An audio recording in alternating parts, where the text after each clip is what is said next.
we're going to go over number 4 and 5 in this video. Thank you guys for tuning in.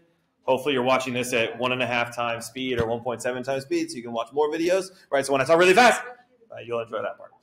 Okay? So we're going to talk about this question, all right, which is very similar to a question that actually I had on my AP exam in 2003. All right? Been doing this for a long time. Okay? So essentially, just to summarize the reading part here, is a company wants to test the effectiveness of a new filter that's designed to filter out arsenic. What am I looking for? Arsenic in parts per billion? Yes, parts per billion. Okay? So they're trying to test it out, and they said it in theory, will perform differently in wells that are closer to the granite ledge as opposed to wells that are closer to a burned forest. Okay? So we're going to answer some questions about this type of problem, which really is a problem of, do you know how to set up an experiment? Okay? Now, let's read question A. It says, assuming there's a difference in the effectiveness of the two filters. All right, so hopefully like the new filter this company has made is going to be better. Under what conditions will a randomized block design be better for detecting the difference than a completely randomized design? So this is really a question is, do you remember anything about blocking? Okay, yeah, it has to do with separating them into groups. But there's something specific about those groups. Nah, I don't want to say sample, right? Because sampling, if you're doing this like with sampling, it would be stratified. But we're doing experiments, so I want to use the word blocking. There's needs to be some characteristic, all right, that makes these blocks different. All right, so I'm going to write that down first. All right, so there must be some characteristic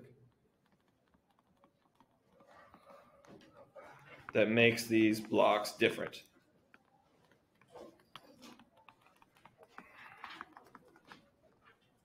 Okay, who thinks they know what it is in the context of this problem? Could someone come up with a characteristic about blocks, if you're looking at this visual, that would make them different? Angelina, yeah? Would it be the granite ledge and the burned forest? Yes, so what about the wells in this one? Because you're going to see what we're going to do here. We're going to make this a block. We're going to make this a block. What would be different about these, or what characteristic could I think of that'd be different about those?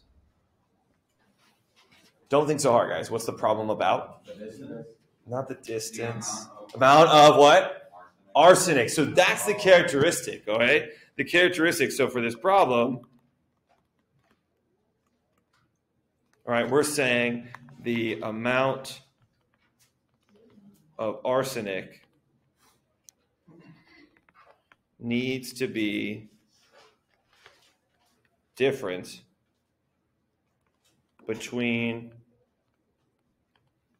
our two blocks.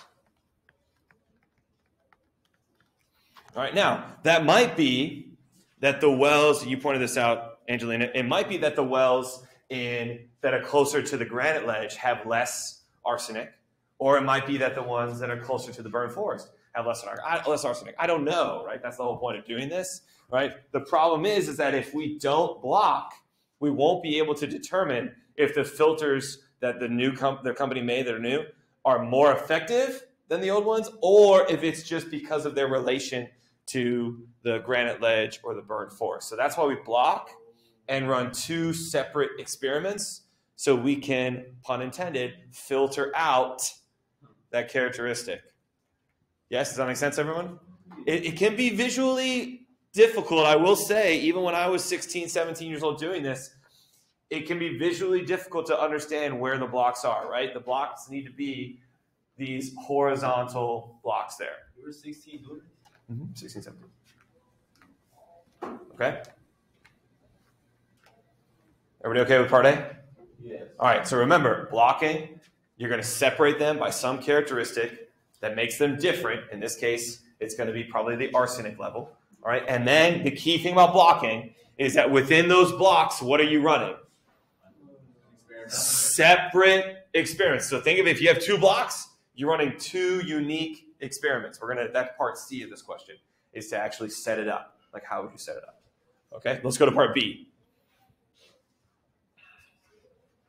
Okay, so we already kind of talked about this. Right? Angelina mentioned it's all about the wells and their relationship with the granite ledge or the burned forest. All right, so when it says identify the wells by number, that'll be included in each block. All right, I believe it's 1, 2, 3, 4. Yes. So block number 1 will be wells 1 through 4. And block number 2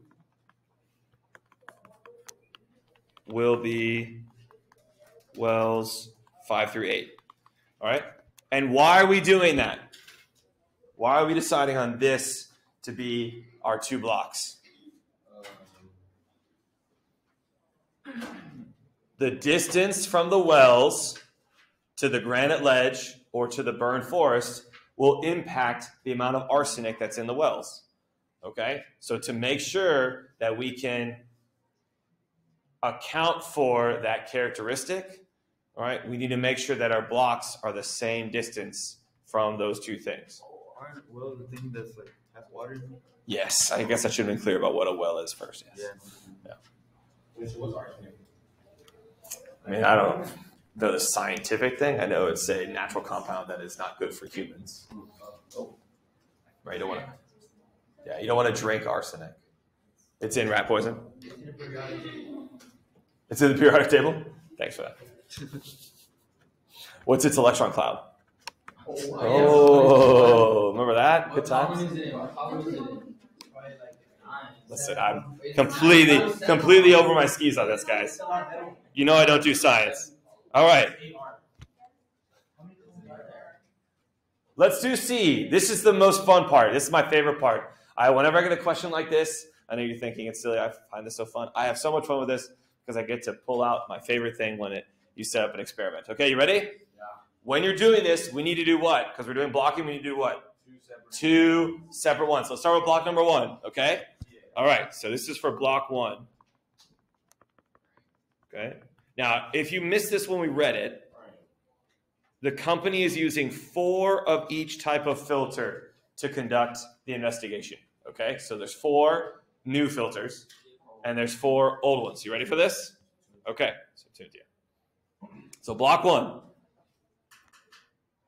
Write 1 through 4 on separate sheets of paper. It's going to be very, very, very modern here. All right, so you imagining right now? You got 4 of those sheets of paper. There's the number 1, there's number 2, number 3, number 4. Where am I going to put those pieces of paper? In a hat. In a hat. Oh my gosh. Take off your hat. All right.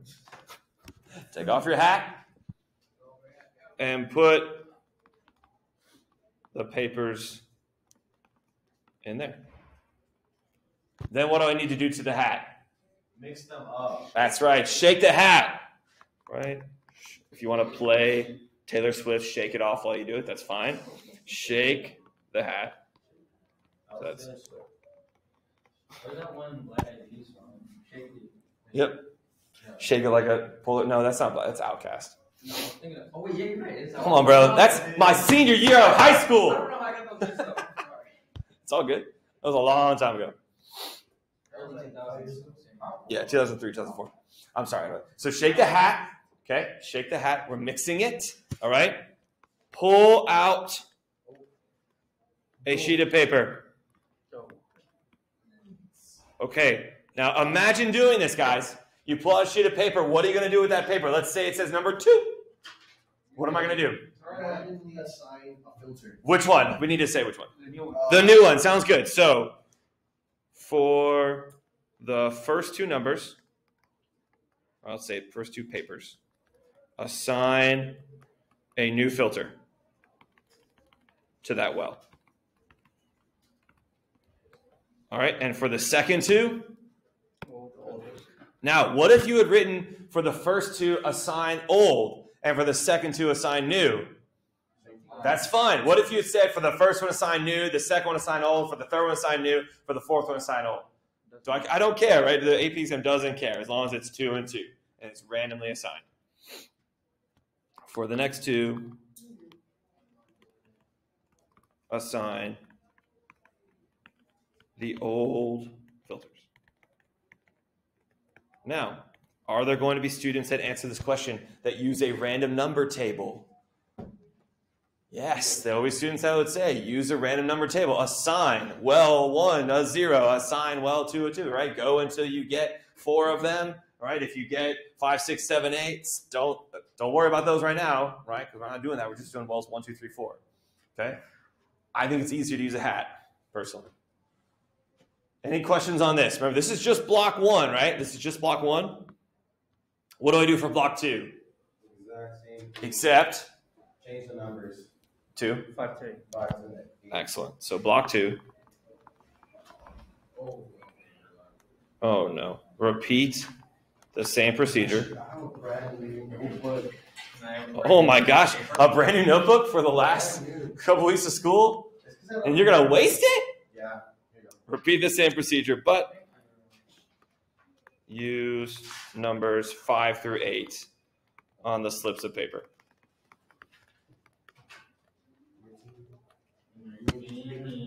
All right, how are we feeling about that one? So that's it for number 4.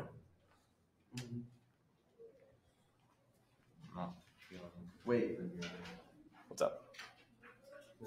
Don't you actually have to do the experiment now? Well, no, because we're not. This is a made-up problem. But yes, if this was your job, most likely you've got a team of people that are going to go do that. Like you set it up and then you say, okay, team, go do it. Right? If you're running it. But maybe that's what you want to do, for your job. Right? There are people out there in the world that have to do this with well water to make sure, right? Even like, for example, where I live, right? We're in a mud. All right. Any of you guys live in a mud? A municipal utility district? No? Anyway, so every year they go in and more than that probably. They take samples of like where we get our water for our neighborhood, right? And if it's too high and whatever stuff that's not good, they got to do something about it. They got to treat it, right? So they're constantly doing that at all these treatment plants in Houston, all right? So you hope they're doing a good job.